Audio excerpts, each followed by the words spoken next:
y'all. What y'all doing today, baby? Allons manger. From the bayou to the big stage, talking LSU Tigers, the Saints and those Cowboys. It's loud, it's Cajun, it's football season year-round with Coach and Red. This is Boudin and Crackling Sports Talk.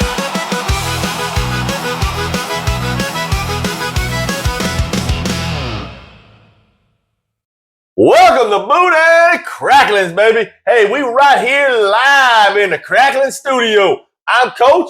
That's Red. Red, tell us what we're talking about today, baby. Coach, we're going to get into the World Cup, talk about America's game. Wait, America's game? I thought that was football. That's a different kind of football. Coming up on Monday. Talking about the U.S. soccer game. Yes. All right, I was about to say, years ago they said baseball was America's game.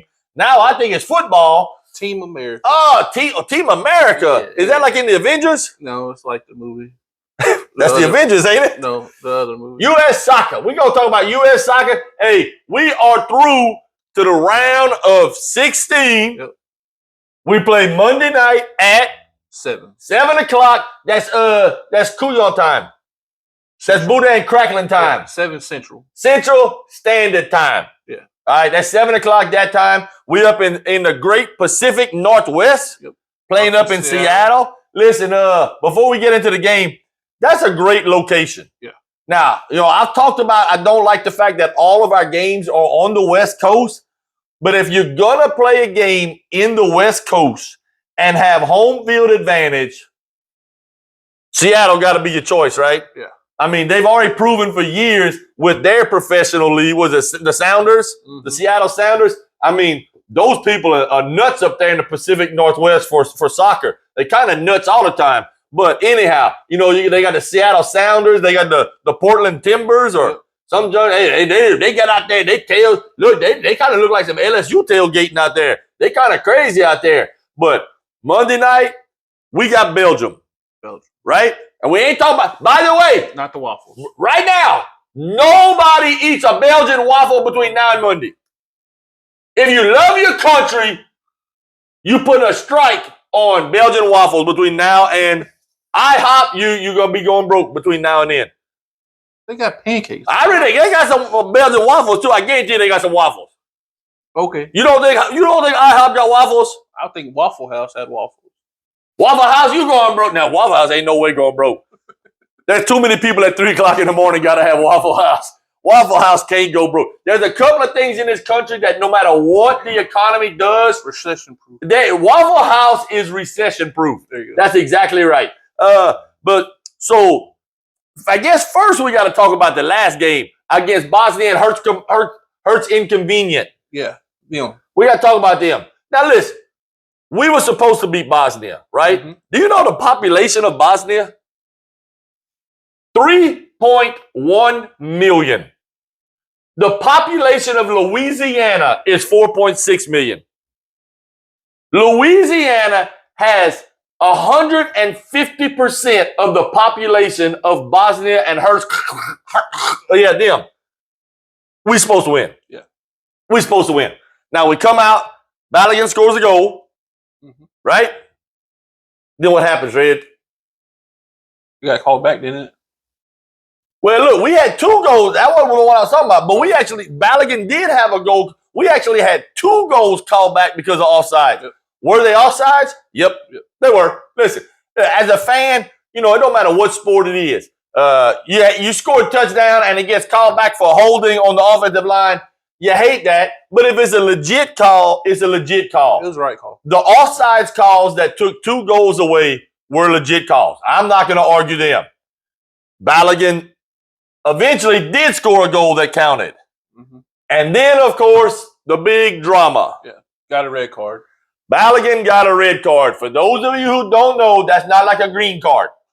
That's not a green card. A red card in soccer means you got to go. And they had to play with 10 on the field after that. They had to play with 10 men for the last 30 minutes of the game. We played 1 man short. All right. Kept a clean sheet. Yep. Not only did we keep a clean sheet, we put another goal in. Tillman, listen, I'm going to tell you what. that free kick that Tillman took, that was nice. Yes. That was nice. Tillman gets a free kick from, I don't know, they were talking yards and meters and all that. It's about that far outside the box. All right? It's about that far. He went out there and he kicked it over him, made a little curve like that. He bent it like Beckham. Yeah. He bent it like Beckham. He bent it like Tillman. Anyhow, so that put us up 2-0. And at that point, we pretty much sat back and played defense. In all honesty, we kind of sat back and played defense after Balogun got his red card. So the fact that we scored that second goal, I was kind of getting a little nervous there because we were sitting back playing defense. We're up 1. And Bosnia is taking a couple of shots at us. And the whole time I'm thinking, sooner or later, they're going to put one in. Sooner or later, they're going to put one in. Once we got that second goal, I think the pressure got took off of us.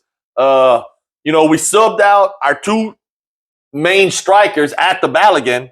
We took out Dest and Lord have mercy. All right, look, sometimes you have some brain farts. Pulisic. Yeah, Took out Dest and Pulisic, and we put in some fresh legs and some defensive guys, and we were able to hold a clean sheet. So that's great. But we got to talk about Balogun and his red card and the fact that because he got a red card, he can't play the next game. Yeah, that's going to be our number 1 goal scorer can't play the next game against the Waffles. What we going to do with that, Red? Luckily, Pulisic's back healthy. Pulisic is healthy.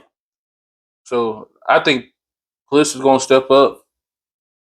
Balogun, of course, Pulisic almost has to step up, right? Of course, it's going to be a big miss for Balogun, but I think Pulisic's going to be able to cover that. So what makes Balogun such a threat at goal scorer? Big and strong. Yeah. He's big and strong. Pulisic is not. No. Pulisic and Dest, to me, have to stay on the outside and keep creating what they do on the outside and try to keep hitting those crosses. To me, from watching U.S. soccer, I've watched soccer, at least, what's it been, about 3 weeks now? Yeah. So that makes me an expert. I'm a professional soccer analyst, but to me, Pepe is the one that's going to have to come in off the bench and probably fill Balogun's role.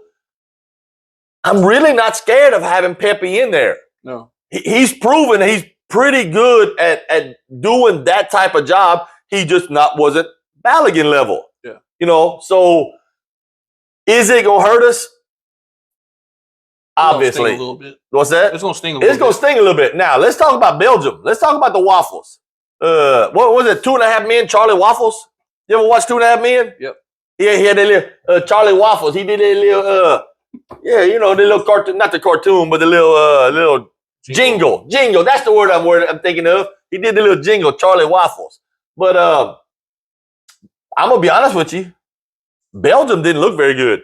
Belgium hasn't looked very good all tournament. So Belgium was down 2 goals. Mm-hmm. Belgium was down 2 goals with like 10 or 12 minutes to go in their game and came back and scored 2 goals and ended up winning the game. But I'm going to tell you, for 80 minutes, they didn't look good. No. For 80 minutes, they did not look good. Here's the thing. It's a 90-minute game. Listen, I know a coach who tells his team, I don't care if we win in at the end of the first quarter, as long as we are set up to be ahead at the end of the fourth quarter. So, was that strategy? I don't necessarily think that was strategy on their part. I just think it got to the point that they were so far behind by 2 goals that it was throw caution to the wind and let's see if we can just go full-fledged offense. And it worked. Yeah. It worked. Now, what are we going to see Monday night from them? I don't know. I hope somebody got some maple syrup or something that we can put on them waffles. And everybody, Monday night, after we win, everybody goes to Waffle House. After we win, Waffle House, by the way, we got room right here, baby. We got room. We need some sponsor right there. Waffle House, Monday night, game starts at 7 o'clock. At about 10 o'clock Monday night, everybody go to Waffle House and you order a Belgian waffle. How about that? All right. I'm all for that. I'm there. You there? Y'all come join me. Y'all come join me. Which Waffle House? The one by your house. Hey, look, everybody got one within about 5 minutes of the house, don't they? Yeah. I mean, look. If I say Waffle House, you all got a place in mind. Everybody out there got a place in mind. But y'all come join me. We get on a Zoom call or something, all at Waffle House. I don't know if Waffle House got Wi-Fi. Cool, that might be some bad stuff going on at 4 o'clock in the morning at Waffle House Wi-Fi. I don't know about all that. But look here. If the United States pulls this out,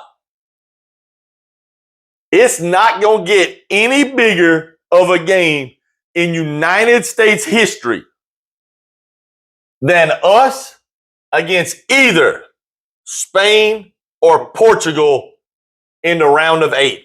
Right. Folks, look, I'm not a huge soccer aficionado, but I can tell you this. The United States versus Spain in Los Angeles in the World Cup round of 8, that will easily be the most televised soccer game in the history of the United States. I'm just telling you. And I'll tell you this, I bet Monday night's game will probably exceed whatever our past record is. But again, we talked about last time what this does for soccer in the United States. What would a win against Belgium, first of all, what has already happened to U.S. soccer? Not just the team, but soccer in the United States. Do you think this is a sustainable thing? Because obviously soccer at a youth level is going to see a bump in participation over the next, year. Is that sustainable, or is this just a quick hitter because the World Cup was here? I think it's going to be sustainable. The program they're running now, I think it's going to be sustainable.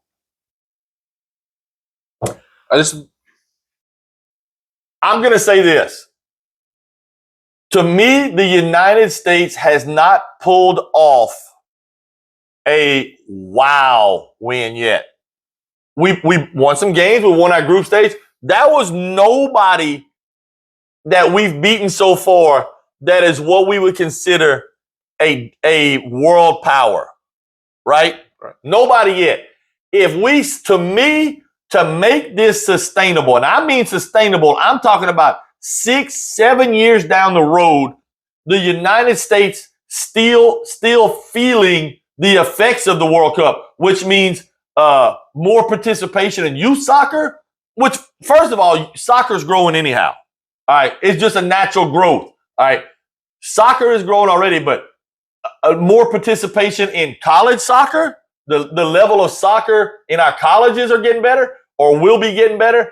And if our professional league grows, not just grows in the amount of teams, but grows in attendance and money.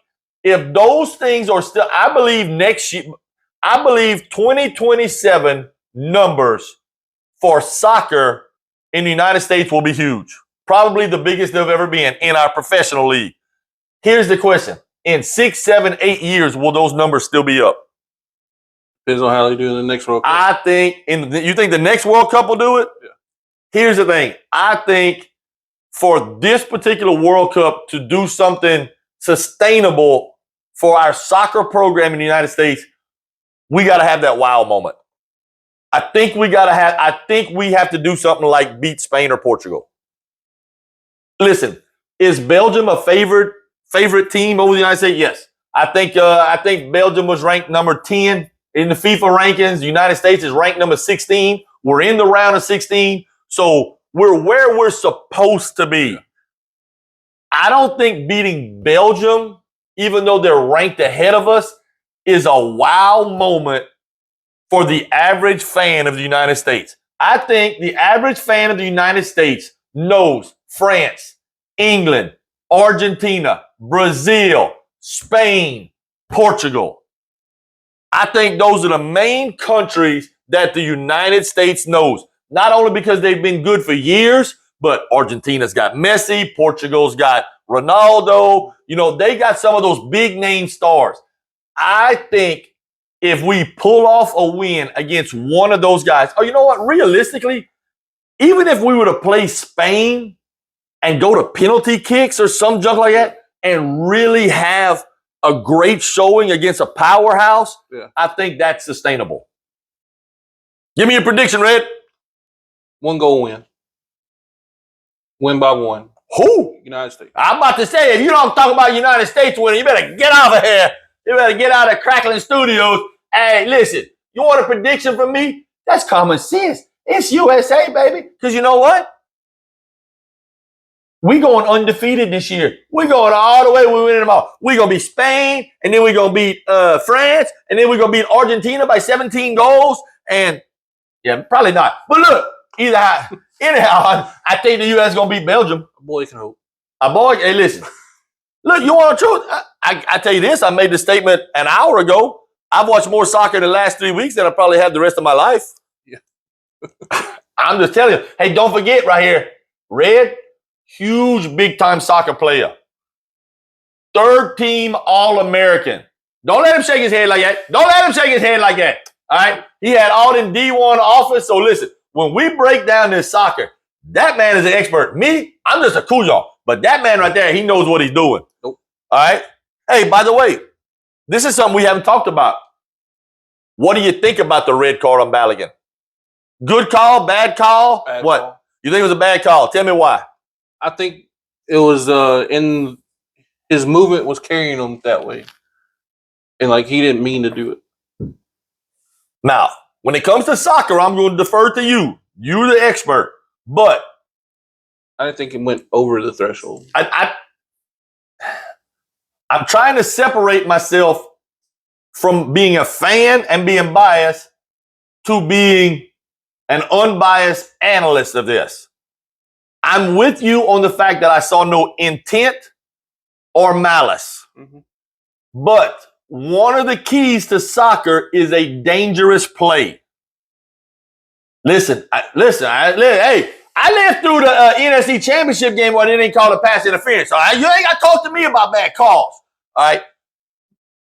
Here's the thing: if it had not been called or given a yellow card, I could understand that.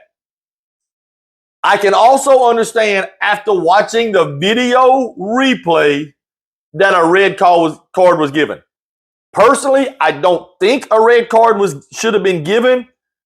But when you see that still shot photo of the Bosnian player's ankle looking like an L and Balogun's foot on it causing that, to me, that does go to a dangerous play level.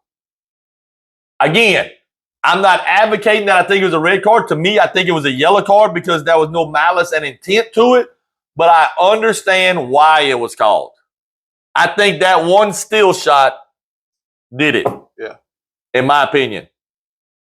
Anyhow, U.S. soccer versus the Waffles, Monday night at 7 o'clock up in Seattle. Hey, baby, don't miss it. And you know what else you don't need to miss? You don't need to miss the next Boudin and Cracklers, baby. You'll find us on Facebook, YouTube, Instagram, Spotify, TikTok. Email the show at boudinandcracklingsports@gmail.com.